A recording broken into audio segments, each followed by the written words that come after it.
Signing in. The topic for this week's Wellbeing Moment is going to be tips on how to boost your productivity while enhancing your well-being. And this actually is drawn from my own life experience. It's the end of the year, and like most people, we high achievers. At the end of the year, we sit down and we think about the goals for next year. And next year is supposed to be a magical year. It's 2012. And so a question that comes to mind is, what will my life look like this time next year, December 2012? And so one of the things that came to my mind was how to boost my productivity while still maintaining and enhancing my well-being. Now, you've heard the saying before, work hard and play later. I want to dispel that paradigm. I want to bring a paradigm of being able to work hard, in other words, enhance your productivity while also maintaining and enhancing your well-being. So this week we're going to delve into some tips that I've put together. Of course, you're more than welcome to research more. I'd love to hear your comments also. And just really play around with the possibility of boosting your productivity while also enhancing your well-being. So let's dive right in. Today's Monday, and so we're going to dive right into this series, and then we're going to continue for the next few days.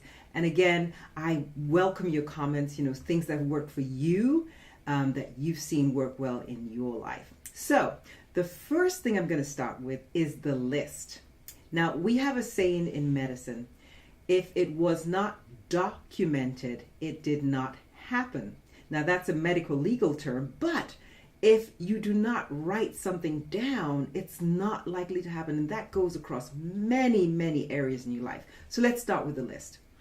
List making is a very powerful tool. First of all, it helps to put things all in one place. And whether you write a list electronically or on paper, it really doesn't matter.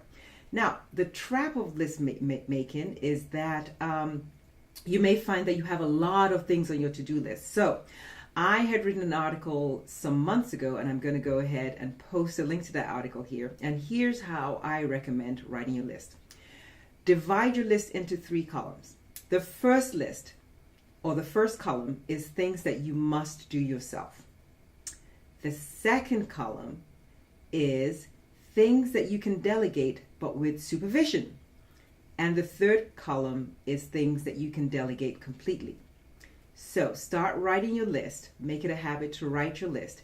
And again, look at the first column, things that you can delegate yourself. Things that you can do yourself, things that you must do yourself, The second column is things that you can delegate with supervision. And the third column is things that you can delegate completely. Now, we'll go over those second and third columns when we talk about delegation later on the week. But I want you to begin to create your list that way. And think about, really critically, when you put things in these columns, really check in with yourself. The things that you put in your first column, I'm going to guarantee that when you start this exercise first up, you're going to feel that there is very little that you can delegate with supervision or completely. I've been there. I still work with that constantly. I write my list and I'm like, no, I need to do that. So play around with it, and again, be playful. These exercises are designed to expand your awareness so that it can get you into more efficient action. And remember, we're talking about ways to boost your productivity while enhancing your well-being. So go ahead today, just stop playing around with that tool today. Things you must do yourself, things you can delegate with supervision, and things that you can delegate completely. Until next series or the next episode, here's your health and well-being. Dr. Eno signing off.